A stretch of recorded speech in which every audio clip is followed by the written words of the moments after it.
Dati po ako nag-abroad. Akala ko sa abroad makukuha ko yung mga pangarap ko sa buhay.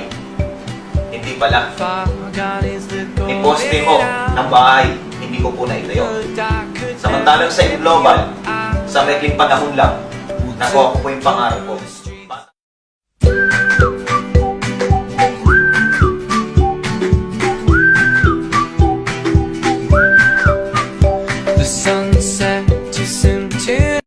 Bata pa lang po ako.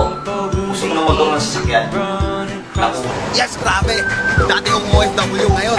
Ito na, pangalawang sasakyan na namin to. Mag-asawa namin ginagawa to. Kaya kung dito, huwag ka na mag-isip. Kasama-sama tulong-tulong to. At sigurado akong makukuha rin yung pangarap ko sa buhay. Yes, Facebook lang. Grabe, kung marunong ka mag-Facebook, kaya-kaya mo rin to. Kami, nagawa namin. Pang second car na namin to ngayon. Kaya power, grabe. Ako po, gusto ko lang mapunta sa iba't ibang bansa. Nakuha ko po.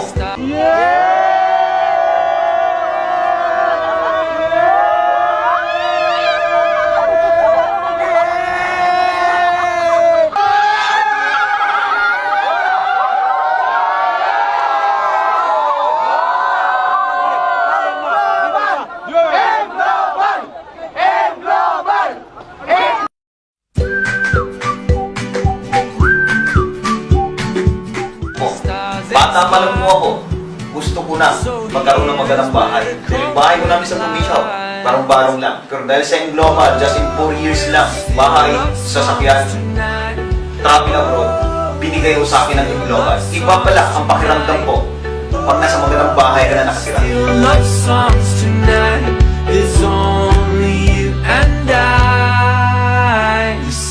Maraming pangarap ng mga lalaki ang magkaroon ng sariling sasakyan. Ang good news naman po, binigay sa amin ng Global yan. Kaming mga babae, mas lalong pangarap naman namin ang magkaroon ng sariling bahay. At hindi lang basta bahay, kundi magandang bahay. Grabe po, bago kami maglipat, hindi namin alam kung saan kami magsisimula. Kung anong kulay nilalagay namin sa sofa, kung anong kurtina, tapos yung timing namin, kung ano ba yung itsura niya. Tapos yung pinaka-lumit doon, sa TV. Kung nalaman ko yung presyo, nanghina ako sa presyo. Pero okay lang, kasi nasa yung global na. Iba pala pag may bagong bahay, gusto mo laging maaga umuwi.